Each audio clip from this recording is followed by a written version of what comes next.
Time capsule. दोस्तों, विज्ञान और मनुष्य का दिमाग इस वक्त कितना आगे निकल गया है, इसका अंदाजा लगाना भी शायद अभी हमारे लिए नामुमकिन है। दोस्तों, कभी आपने सोचा है अगर आप चाहें तो क्या आप भविष्य के लोगों से कम्युनिकेट कर सकते हैं? जी हाँ, आप ऐसा कर सकते हैं। इसलिए आपको एक स्पेशल तरह के कागज के अंदर कुछ लिखना होगा और फिर उसे कैप्सूल के अंदर डाल करके कहीं छुपाना होगा, जहां उसे कोई आने वाले 200 या 500 सालों में कोई पढ़ ले और आज के समय के लोगों के बारे में और उनकी लाइफस्टाइल के बारे में जान सके। इसी प्रक्रिया को टाइम कैप्सूल कहा जाता है। क्या अब आप ये सोच रहे हैं कि ऐसा भला कौन करता है? भाई, ये तो मजाक है, लेकिन ये मजाक नहीं, ऐसा किया जा चुका है। आज की इस वीडियो में मैं आपका दोस्त आपको ऐसे ही कुछ टाइम कैप्सूल के बारे में बताने जा रहा हूँ, तो वीडियो को अंत तक जरूर देखिएगा। वीडियो शुरू करने से पहले मेरी आप सभी से ये विनती है कि अगर अभी तक आपने हमारे चैनल को सब्सक्राइब नहीं किया है तो जल्दी से सब्सक्राइब कर लें और साथ ही बेल आइकन दबाएं ताकि आप हमारी आने वाली किसी भी वीडियो को मिस न करें। तुल्सा, ओक्लाहोमा। दोस्तों, ये बात है तुल्सा, ओक्लाहोमा जगह की जो अमेरिका में स्थित है। यहाँ के लोगों ने साल 1957 में यहाँ पर एक कार को ही दफना दिया था ताकि आज से 50 साल बाद अगर दुनिया न रहे तो लोगों को पता चल सके कि 1950 के दशक के लोग किस तरह की गाड़ियां इस्तेमाल किया करते थे। हालांकि जब 2007 में इस कार को बाहर निकालने की कोशिश की गई तो उस कार की हालत बहुत ज्यादा बुरी थी। जिस वक्त इस कार को दफनाया गया, भले ही उस वक्त उसकी पैकिंग लाजवाब की गई हो, लेकिन उस वक्त के लोगों का ध्यान जमीन के अंदर के पानी पर नहीं गया। लगातार पानी के संपर्क में आने के कारण ये पूरी तरह से जंग खा चुकी थी और अब वो सिर्फ एक कबाड़ के ढेर से ज्यादा कुछ नहीं थी। 2007 में जब इस कार को बाहर निकाला गया तो उस कार के अंदर की लगभग हर एक चीज बाहर और अंदर दोनों से बर्बाद हो चुकी थी। पूरी कार में अगर कुछ अच्छा खासा बचा था तो वो था अमेरिकी नेशनल फ्लैग। जी हाँ, अमेरिकी झंडा पूरी तरह सलामत था। उसके अंदर बने हुए 48 स्टार हमें साफ साफ दिखाई पड़ रहे थे। निकालने के बाद इस कार को रिपेयर करने और उसे फिर से चलाने की कोशिश की गई, लेकिन दोनों ही कोशिशें नाकाम रही और आज के समय में वो एक म्यूजियम का शो पीस बनकर रह गई है। सही बात है, जितनी पुरानी वो थी उसे अब वहीं होना चाहिए था। दोस्तों, अगर मैं कैप्सूल की बात करता हूं तो आप लोगों के दिमाग के अंदर एक बड़ी सी कैप्सूल का जिक्र आता होगा, लेकिन ऐसा कुछ भी नहीं। क्या आपको पता है कि आप हर उस चीज को कैप्सूल बोल सकते हो जिसके अंदर आप कोई पेपर या सामान एक लंबे समय के लिए संभाल करके रख सको और उसे कोई नुकसान ना पहुंचे और वो आज से 100, 500 या फिर 1000 साल तक वैसे की वैसे ही रहे जैसे कि आपने उसे आज रखा था। वो कोई भी सामान हो सकता है या फिर कोई भी घर हो सकता है या किसी प्रसिद्ध पर्यटक स्थल की जमीन भी हो सकती है। इंदिरा गांधी। इंदिरा गांधी अपने राजनीतिक करियर के शीर्ष पर थी। उनकी सरकार स्वतंत्रता की 25वीं वर्षगांठ को यादगार तरीके से मनाना चाहती थी। इसके लिए योजना बनाई गई कि 15 अगस्त 1973 को लाल किला परिसर में एक टाइम कैप्सूल जमीन में दबाया जाएगा। सरकार का कहना था कि इसके भीतर रखे जाने वाले दस्तावेजों में आजादी के शुरुआती 25 सालों की उपलब्धियों का विशेष विवरण होगा। साथ ही देश के प्राचीन इतिहास से लेकर आधुनिक समय तक की उल्लेखनीय घटनाओं का जिक्र भी इसमें शामिल किया जाएगा। इंदिरा गांधी सरकार ने इस टाइम कैप्सूल को नाम दिया था कालपात्र। कालपात्र में भारतीय इतिहास के कौन से महत्वपूर्ण हिस्सों का विवरण रखा जाएगा, इसकी जिम्मेदारी भारतीय इतिहास अनुसंधान परिषद को दी गई।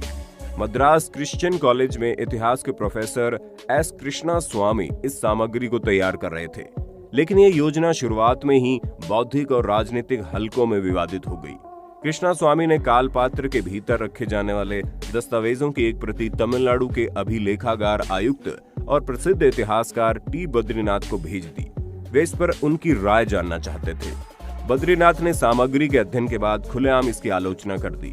उनका कहना था कि कालपात्र में रखे जाने वाले दस्तावेज इतिहास का गलत प्रस्तुतिकरण करते हैं। राजनीतिक हलकों में सरकार का विरोध ये कहकर हो रहा था कि इंदिरा गांधी खुद और अपने परिवार का महिमा मंडन करने वाले लिखित सामग्री कालपात्र में रखवा रही है। इस घटना के बारे में एक और दिलचस्प जानकारी ये है कि कालपात्र को जमीन में दबाने में कुल 8,000 रुपए खर्च हुए, लेकिन उसे बाहर निकलवाने में सरकार को 58,000 रुपए से ज्यादा खर्च करने पड़े। कालपात्र जमीन से निकाल लिया गया था, इस बारे में तो राजनीतिक इतिहासकारों को कोई शक नहीं है, लेकिन बाद में इसका क्या हुआ ये किसी को नहीं पता। ये भी साफ नहीं है कि कालपात्र में रखे दस्तावेजों में असल में क्या लिखा था। Steve jobs. एप्पल के फाउंडर स्टीव जॉब्स का जीवन हर किसी के लिए प्रेरणादायक है। उन्होंने जिस तरह अपने जीवन में तमाम संघर्षों को झेलकर अपनी जिंदगी में सफलता के नए आयामों को छुआ, वो वाकई काबिल तारीफ है। जॉब्स की जिंदगी में एक ऐसा वक्त भी था जब उन्हें एक मंदिर में मिलने वाले खाने से अपनी भूख मिटानी पड़ती थी और दोस्त के घर जमीन में सोना पड़ता था। यही नहीं, वे अपने जीवन में उस दौर से भी गुजरे जब उन्हें अपनी ही कंपनी एप्पल से निकाल दिया गया था। लेकिन इन सब के बावजूद उन्होंने कभी हार नहीं मानी और आगे बढ़ते रहे। उन्होंने साल 1983 में जब आईपैड बनाने की सोची, उसी वक्त उनके दिमाग में एक ख्याल आया कि अगर वो एक टाइम कैप्सूल खरीद कर उसके अंदर अपने कुछ डिवाइसेस को रख कर कुछ दशकों के लिए जमीन के अंदर छोड़ दे, ताकि अगर फ्यूचर में वो किसी को मिले तो उसे पता चल सके कि 1983 में लोग किस तरह की टेक्नोलॉजी का इस्तेमाल करते थे।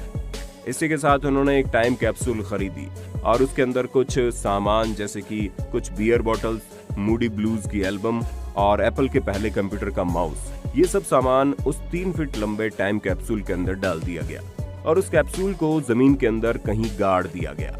सन 2000 में जब इससे बाहर निकालने की कोशिश की गई तो लैंड शिफ्टिंग की वजह से वो कैप्सूल जमीन के अंदर ही कहीं खो गया। काफी मेहनत और मशक्कत के बाद भी उसे ढूंढा नहीं जा सका। लेकिन 2013 में फिर से कोशिश की गई और आखिरकार बढ़िया इक्विपमेंट्स होने की वजह से 2013 में इसे ढूंढने में काफी ज्यादा परेशानी का सामना नहीं करना पड़ा, साथ ही आसानी से मिल गया। लेकिन अफसोस की बात यह थी कि इसे देखने के लिए स्टीव जॉब्स नहीं थे, क्योंकि साल 2011 में ही वो इस दुनिया से चल बसे थे। इस बॉक्स को जब खोला गया तो देखा गया 3 दशक गुजरने के बाद भी एप्पल के पहले कंप्यूटर का माउस पूरी तरह से ठीक था और उसे अभी भी इस्तेमाल में लाया जा सकता था। जूल्स वर्न। दोस्तों, फेमस फ्रेंच ऑथर जूल्स वर्न का नाम तो आप में से काफी सारे लोगों ने सुना ही होगा। ये अपने famous novel around the world in 80 days की वजह से काफी फेमस थे। जूल्स वर्न के जन्म के बारे में कोई खास जानकारी हमारे पास नहीं है, लेकिन उनकी मृत्यु 1905 में हुई थी। आपको जानकर हैरानी होगी कि उन्होंने ही अपने समय पर एक टाइम कैप्सूल को बनाया था, जिसके अंदर उन्होंने अपने समय की कई सारी चीजें रखी थी। उन्होंने इस टाइम कैप्सूल को जमीन में कब डाला, इसका तो कोई सही अनुमान किसी के पास भी नहीं है, लेकिन इसे 2017 के अंदर खोला गया था और आर्सियोलॉजिस्ट के हिसाब से ये कैप्सूल करीब 125 से 150 साल पुराना बताया जा रहा है। इस बॉक्स के ऊपर जूल्स वर्न ने कुछ लिखा भी था, लेकिन जो लंबे समय तक जमीन में रहने की वजह से मिट गया। सबसे पहले आर्कियोलॉजिस्ट ने इसके अंदर के कंटेंट को देखने के लिए एक स्नैक कैमरे का इस्तेमाल किया, ताकि उस बॉक्स को बिना तोड़े नुकसान पहुंचाए इसके अंदर के कंटेंट को देखा जा सके। लेकिन ऐसा होना पॉसिबल नहीं हुआ, क्योंकि इस बॉक्स के किसी भी साइड में स्नैक कैमरा डालना काफी ज्यादा मुश्किल था, क्योंकि इसका कॉम्प्लेक्स काफी मिक्सचर था। फिर आखिरकार अंत में इसे तोड़ना ही पड़ा। इसके अंदर इन्हें एक टेलीस्कोप, एक ट्रायंगल, एक न्यूज़पेपर, एक मेडिवाल का सिक्का और एक नेगल्स और बहुत सारी चाबियां मिली। इन सब के अलावा इन्हें इस बॉक्स के अंदर एक बुक भी मिली, साथ ही एक यूरोप का मैप भी मिला था। इसके अंदर उनके कुछ डॉक्यूमेंट्स भी थे, जिसके अंदर उन्होंने चांद के फेसेस के बारे में लिखा था। दोस्तों, इस दुनिया में कुछ लोग ऐसे हैं जिनका ये मानना है कि किसी भी टाइम कैप्सूल को 20, 30 या 50 साल में खोलना कोई बड़ी कामयाबी नहीं है। 50 यहाँ तक कि 100 साल की कहानियां भी बच्चे अपने बड़े बुजुर्गों से सुन ही लेते हैं। इसलिए कुछ लोगों का ऐसा मानना था कि कैप्सूल का इस्तेमाल लंबे समय के लिए होना चाहिए।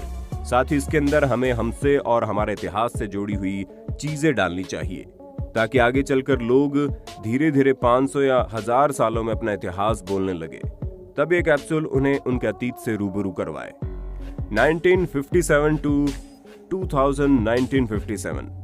दोस्तों, जब लोगों ने कहा कि 1000 या 2000 साल से पहले से खोलना पैसे और वक्त की बर्बादी है, तो 1957 में MIT के प्रेसिडेंट ने मैसाचुसेट्स के नीचे एक टाइम कैप्सूल को दफना दिया और उसके ऊपर साफ साफ ये लिख दिया गया कि इसे 2957 से पहले किसी भी कीमत पर ना खोला जाए।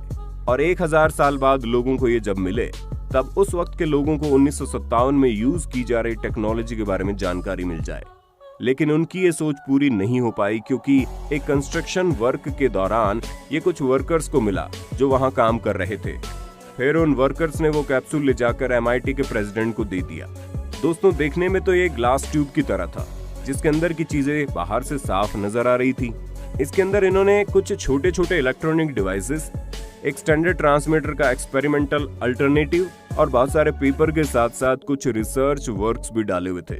जब वर्कर्स को ये मिला तब उन्होंने इसे प्रेसिडेंट को दिया और इसके साथ ही प्रेसिडेंट ने कॉलेज के पुराने रिकॉर्ड चेक किए और पता चला इस कैप्सूल को MIT के काफी पुराने प्रेसिडेंट ने, जिसका नाम जेम्स R. किर्तियान ने वहां दफनाया था।